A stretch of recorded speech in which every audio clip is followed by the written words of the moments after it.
Salam sepak bola, salam damai dan sejahtera untuk kita semua. Kembali di ruang sepak bola Paulus Sutrisno Rogen. Kali ini kita akan membahas seputar PSSI yang berkaitan dengan bagaimana bisa memajukan sepak bola Indonesia, baik menyangkut pembinaan. Pada kesempatan ini, apa yang Erick Thohir katakan bahwa untuk memajukan kualitas sepak bola Indonesia khususnya harus melaksanakan kompetisi yang berkualitas, terutama saat ini di Liga 1. Menurut Erick Thohir, dari pandangan khususnya kompetisi Liga 1 Indonesia kualitasnya di bawah standar bila dibandingkan dengan Thailand, dengan Vietnam, Malaysia, Singapura.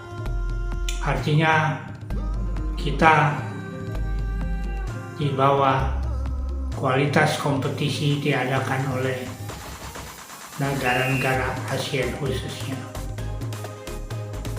Dan inilah yang nantinya Erick Thohir mau, agar kualitas kompetisi nantinya tentu akan meningkatkan prestasi. Memang saat ini melihat hasil yang lalu di mana dua klub Indonesia yang merupakan juara Liga 1 dan juga juara pramusim seperti Bali United kalah dan tersisih di tingkat kompetisi klub negara-negara Asia Tenggara. Begitu juga dengan yang saat ini memimpin klasemen dan kemungkinan akan menjadi juara di Liga 1 tahun ini, PSM Makassar. Dua klub Indonesia tersebut tersisih di dalam kejuaraan antar klub di bawah tingkat Asia Tenggara dan Asia umumnya. Untuk meningkatkan kualitas kompetisi Liga 1, Erick Thohir ingin mengubah kuota pemain asing dari 3+1 menjadi 5+1, dalam arti 5 pemain asing plus 1 pemain Asia. 5 pemain asing ini bisa dari Eropa, Amerika Latin, maupun dari Afrika.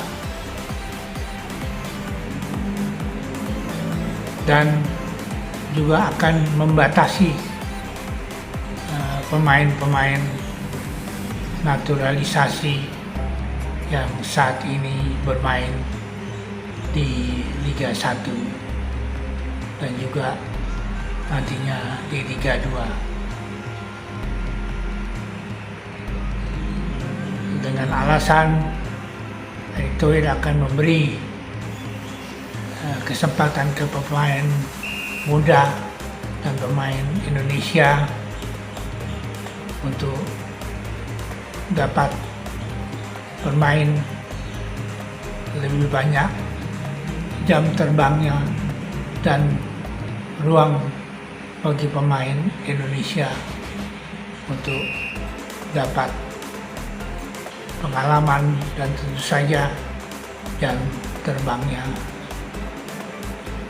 Tapi itu baru merupakan rencana. Tentu saja ini plus minus banyak dikomentari, ada yang positif maupun ada yang negatif.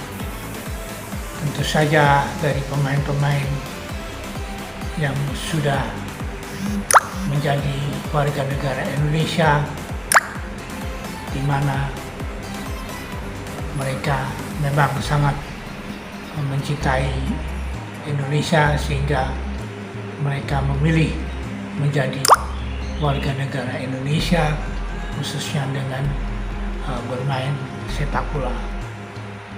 Karena dari sistem naturalisasi bisa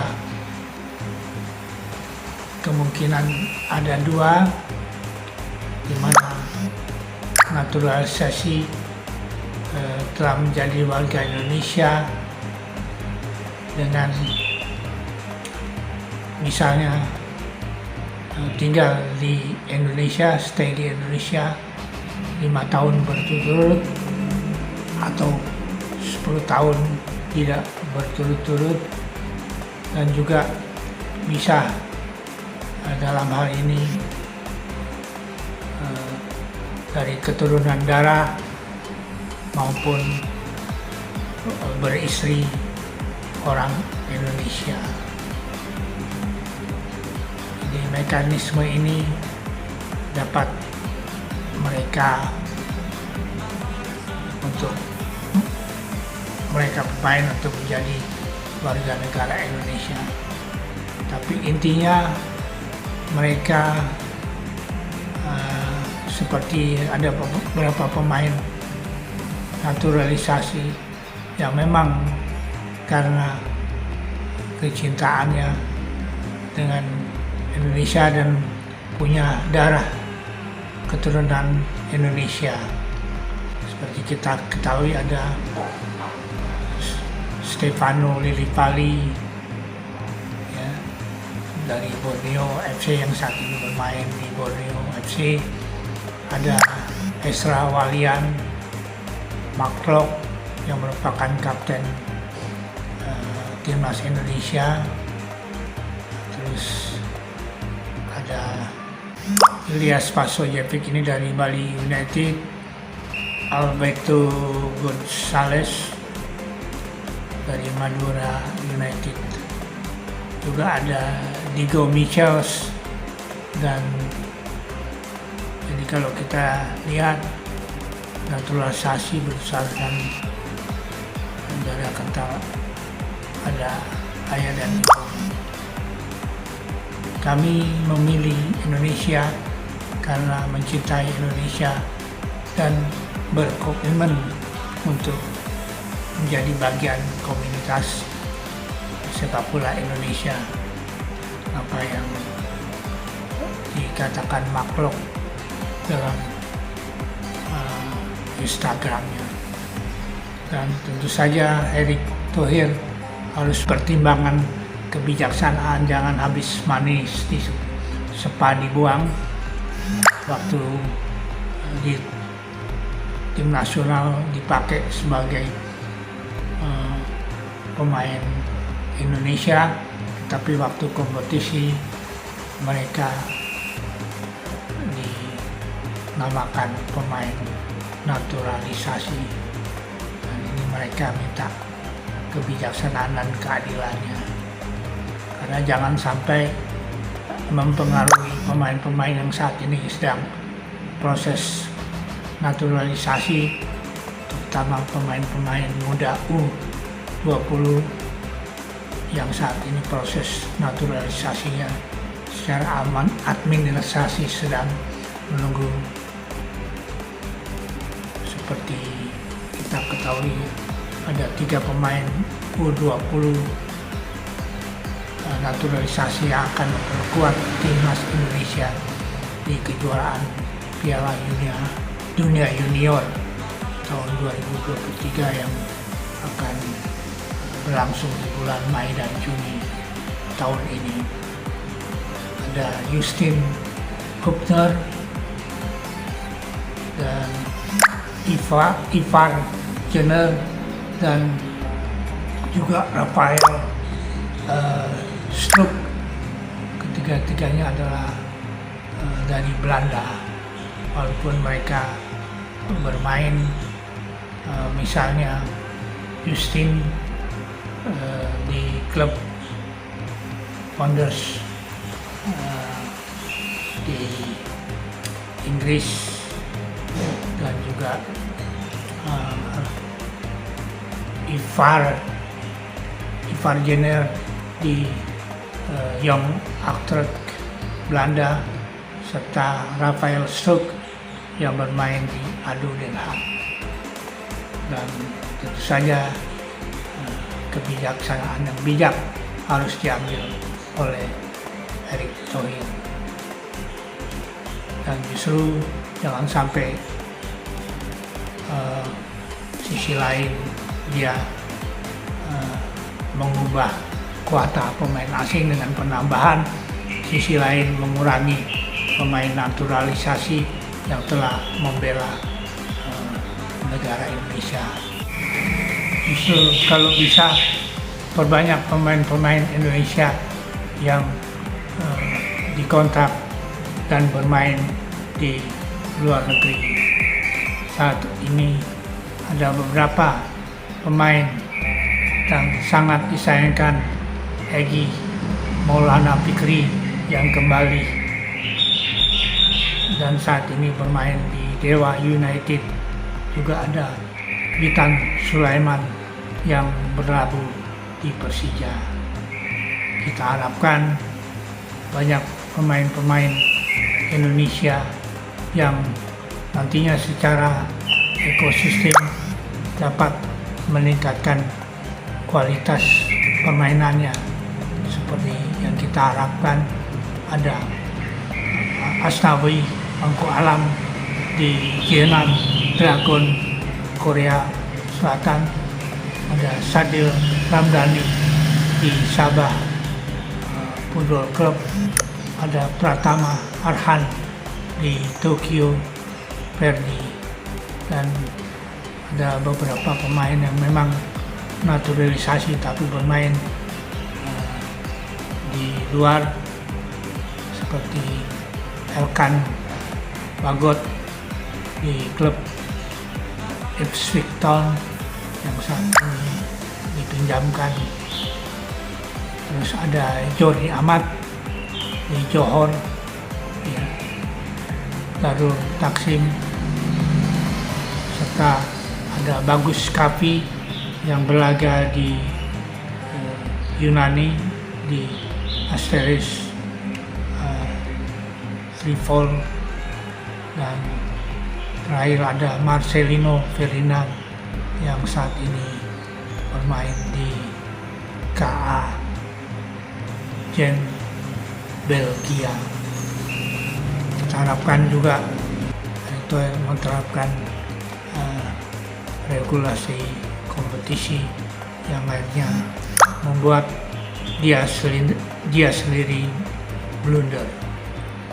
Karena ingat, pembentukan suatu tim harus melalui proses dan waktu.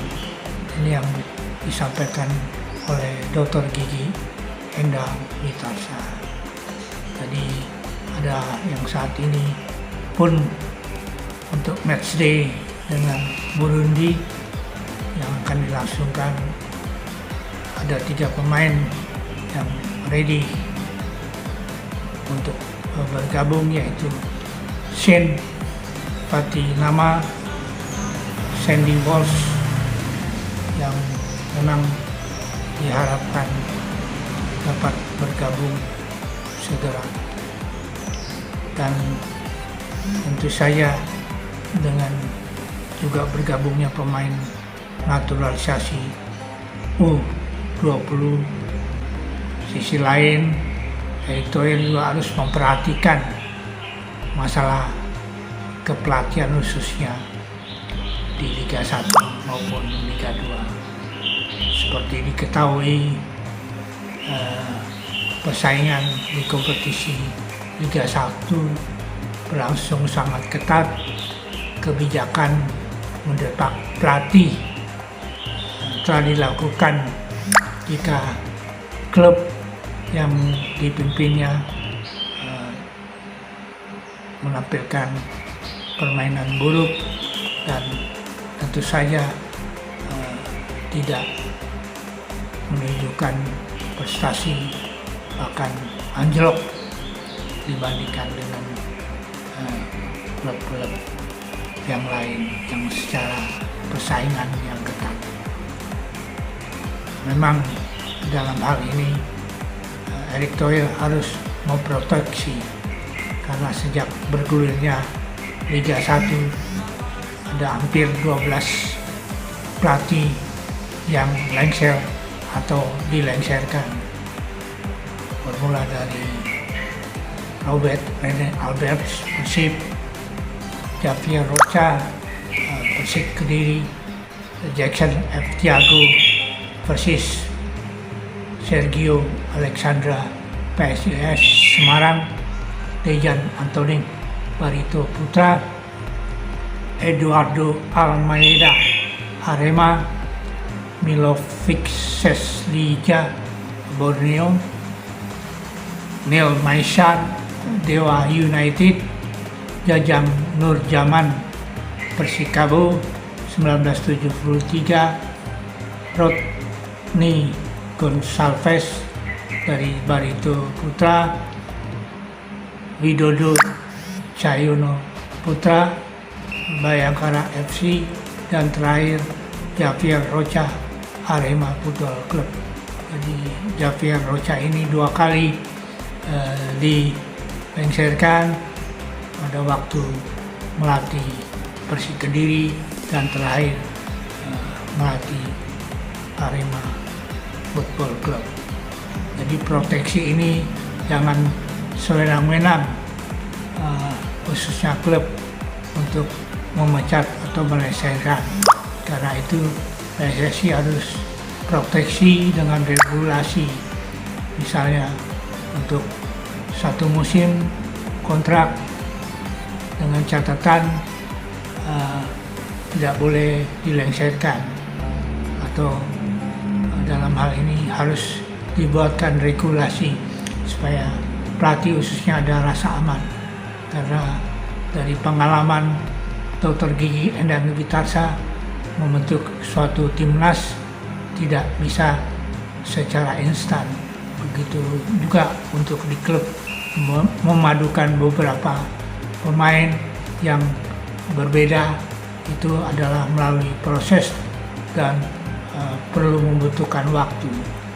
Jadi dalam hal ini owner klub juga harus mengerti dan jangan mengikuti culture budaya di negara Eropa, yang dimana tentu saja apabila timnya tidak berprestasi langsung pelatihnya dipecat, karena kemajuan atau prestasi suatu klub tidak tergantung saja dari pelatih, dan semua elemen terutama pemain harus terlibat dalam hal ini. Karena kalaupun tim atau klub terpuruk, yang disalahkan adalah pelatih. Ada beberapa ex pemain tim nasional yang telah memberikan masukan untuk pemain-pemain naturalisasi yang harus memang menjadi perhatian, khususnya PSSI harus melakukan pembinaan berjenjang dan melakukan kompetisi usia dini seperti apa yang dikatakan oleh Dede Sulaiman, Ajat Sudrajat maupun Ferel Raymond Hatu, di mana Raymond Ferel Hatu pun menegaskan proteksi untuk para pelatih. Misalnya harus jelas, misalnya kenapa Neil Maisar maupun Widodo Cahayaputro dilengsarkan atau istilah tidak dipakai kembali. Alasannya harus jelas, karena sampai saat ini dari 18 klub yang berlaga di kompetisi Liga 1, sisa pelatih Indonesia hanya 3. Sangat ironis, dari 18 klub pelatih Indonesia yang saat ini yang ada adalah Haji Santoso Persebaya, ada Rahmat Darmawan Barito Putra, serta Seto Nurdianto PSS Sleman. Ironis sekali, dan sisanya boleh dikatakan 15 adalah pelatih import, yang tentunya banyak pelatih-pelatih Indonesia yang tersingkirkan. Pertama, berilah kesempatan khususnya untuk klub-klub Liga 1 bahkan Liga 2 untuk memakai produk dalam negeri, karena bangsa kita tidak kalah juga dengan bangsa asing, karena secara lisensi mereka pun sama-sama diakui lisensi FIFA, AFC sesuai dengan regulasi yang ada. Kenapa kita tidak memberi kesempatan dan mempergunakan pelatih kita sendiri? Banggalah, pride harus dilakukan, terutama untuk pelatih-pelatih kita, baik di tingkat klub maupun melatih di tim nasional Indonesia. Akhirnya, last but not least, memang PSSI, Federasi Indonesia, PSSI khususnya adalah tonggak, fondasi, atau boleh dikatakan jantung sepak bola Indonesia, karena dari PSSI lah nantinya Indonesia akan berjaya kalau memang federasi khususnya pengurus dapat bekerja keras dan dan secara teknis maupun manajemen dapat mengelola PSSI sesuai dengan dari pedoman FIFA yang memang disupport oleh FIFA sendiri tentang transformasi dan reformasi sepak bola Indonesia yang sedang dilakukan, dan semuanya itu akan melalui proses dan waktu, tidak bisa secara instan.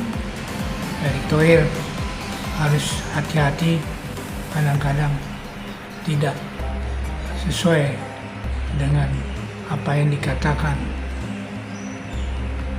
hanya harus berpikir matang sebelum merilis sesuatu, seperti contohnya Liga 2 yang janjinya pada waktu mencalonkan diri akan digulirkan, kenyataan ada aspek teknis yang tidak bisa dilangsungkan khususnya untuk kompetisi Liga 2. Erick Thohir banyak mendapat masukan tentunya manajemen baik partisipatif sangat bagus, tetapi tetap keputusan bukan keputusan bersama, tetapi keputusan Erick Thohir sebagai Ketua Umum PSSI yang mempunyai wewenang, dan tentu saja FIFA ataupun Asian Football